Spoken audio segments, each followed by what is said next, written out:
Hey modeler builders and car gearheads alike, welcome back to the channel. Wanted to do a quick intro video to the 36 Ford chop. I'd hoped to be done with the chop by now, but I'm not, so just gonna have to do this video in pieces. Thanks to everybody that has been liking and subscribing, and wow, I'm just really overwhelmed and humbled by all the support of the online modeling community. And anyway, the chop's taken longer, as most projects do, so this is only the first part, and then we'll get a part 2 coming up real soon. Enjoy. All right, let's chop this 36.3 window. You know, you may do it differently, but when I chop a roof like this, I use 2 tops, because when you chop this, you're gonna need an extension piece in the middle because you're actually lengthening the roof. If you think about a triangle, this comes lower and this comes lower, this needs to spread apart. You could just fill it with plastic, but I think the best thing to do would be to fill it with the same piece from another roof, with the same crown, the same detail and everything. So the first thing I'm gonna do is on both of these roofs, I'm gonna file off the cloth insert in the roof. In case you're wondering why they have cloth inserts, it's because I believe they couldn't stamp a full roof back then. So they stamped them in pieces and then filled it in with a cloth insert. So 36 was actually the last year in Ford for a cloth insert. And in Chevrolet, they had full turret tops in 35, I believe. I think the 35 Masters had full turret tops. I think the 35 Standards didn't. So 35, 36 was one of the last years for the cloth insert. But anyway, we're gonna sand that off first.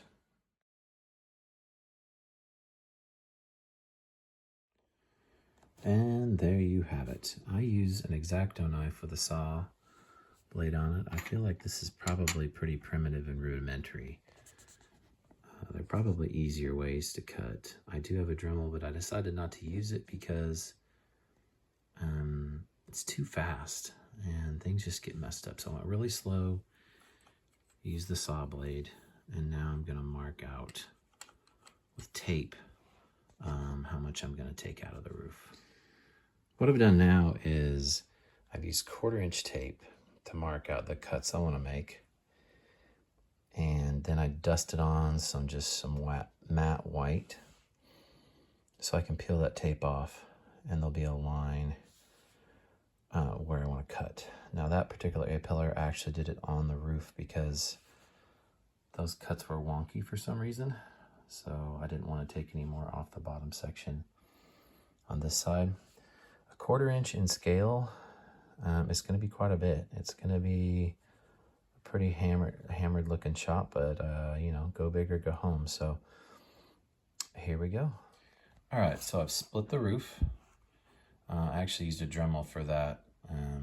The kerf was really wide in the blade, so I'm gonna have to put a bigger piece in the middle than I probably would have.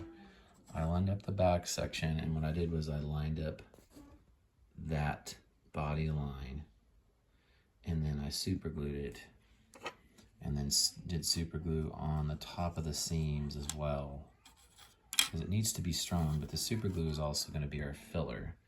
I lined up that body line right there. Now the back does not line up at all. See how there's a ledge there, but the plastic is thick enough that I believe that with some good filing, that'll go away. So I'm gonna let that dry real good, and then I'm gonna probably put some styrene on the bottom of the roof that the front half can kind of lean on. So I'm gonna try to tie together the front and the back half with some styrene before I cut the filler piece.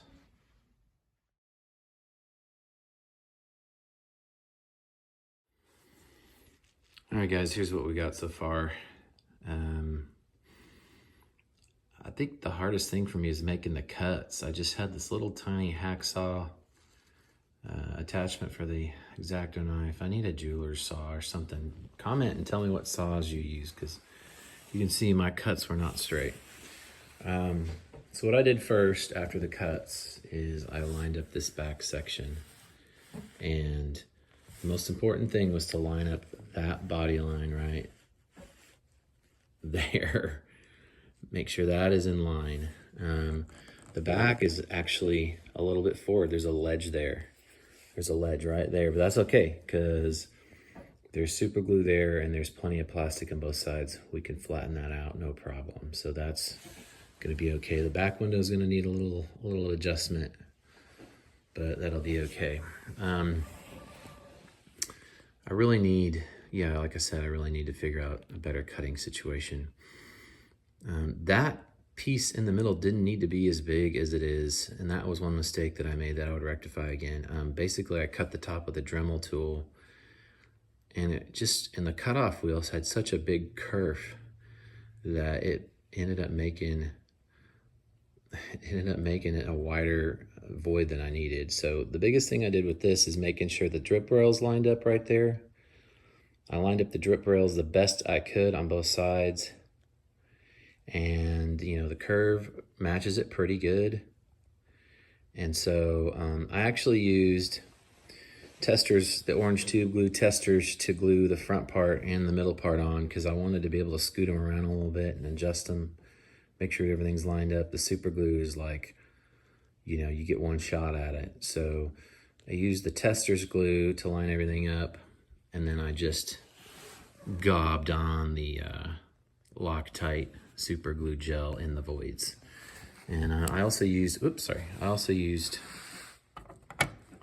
a couple pieces on the bottom for stability to kind of help it for strength so it wouldn't sag in the middle.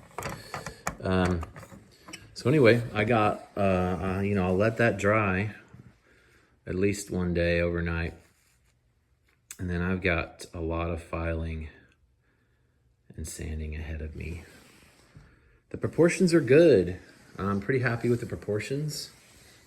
It was a 1/4 inch chop, meaning I used a quarter inch wide masking tape to kind of mask it off, and that was a good amount. So anyway, there it is. We'll see how it turns out. It reminds me of a girl I used to know. Good from afar, but far from good. Like, it looks really good from here. But we'll work on her. We'll get it all filed down. That super glue is pretty amazing as far as sturdy filler. And I feel like the 32 sedan that I did a video of the other day, that chop was not even this nice at this stage. And so that actually gives me hope that this is actually going to turn out pretty good, knowing that the 32 in the end turned out really well. But when I was this far along, I wasn't sure how it was going to go because it looked pretty bad. So I just kept picking on it. So we'll pick away at it, filing, but making sure the drip rails and that body line lined up were the most important thing. And the front, well, I got a fingerprint there, but the front drip rail also lines up. So, all right.